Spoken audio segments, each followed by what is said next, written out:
In bustling Toronto, crowds move in every direction amid the sounds of honking cars and chatter. The CN Tower and city skyline loom in the background.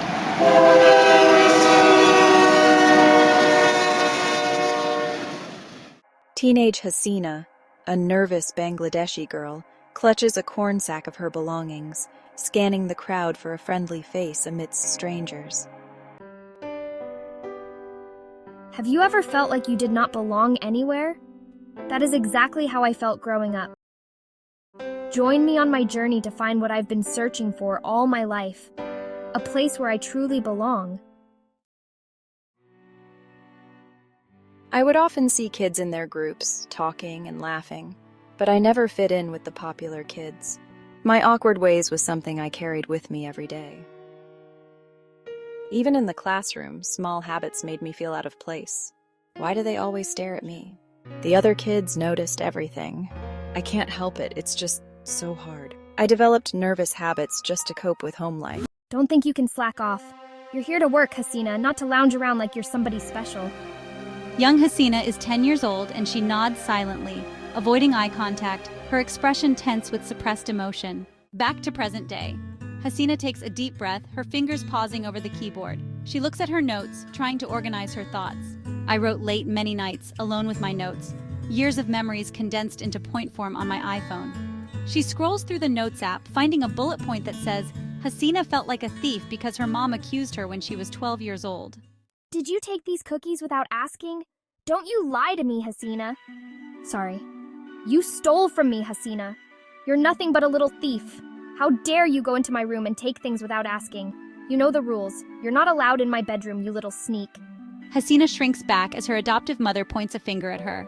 Your father will deal with you when he gets home. And because of this little stunt you just pulled, you're not going to that girl's party anymore.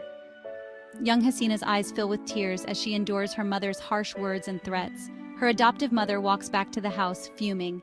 I felt a mix of fear and sadness, but I kept quiet despite her anger and meanness. Hasina wipes a tear from her eye, pushing forward.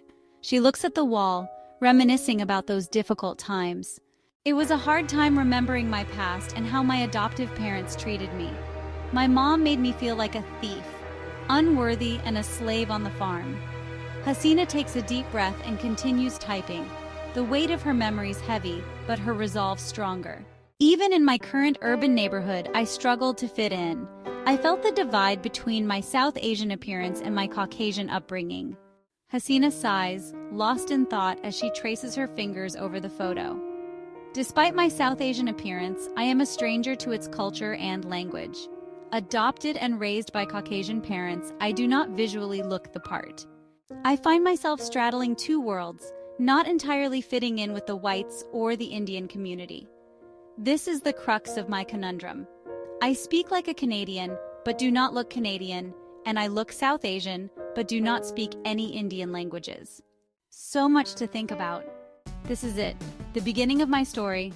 My book is not just about telling my story or finding my voice and realizing my worth. We all crave a sense of belonging in some form, so this is a reflection of the universal human longing to find one's place in the world. Maybe, just maybe someone out there will read my book and understand it. We all have a story to tell, and this is mine. Longing to belong where my soul can sing, finding pieces of love that the world can bring. With every step I write my own song, an orphan's journey where I finally belong.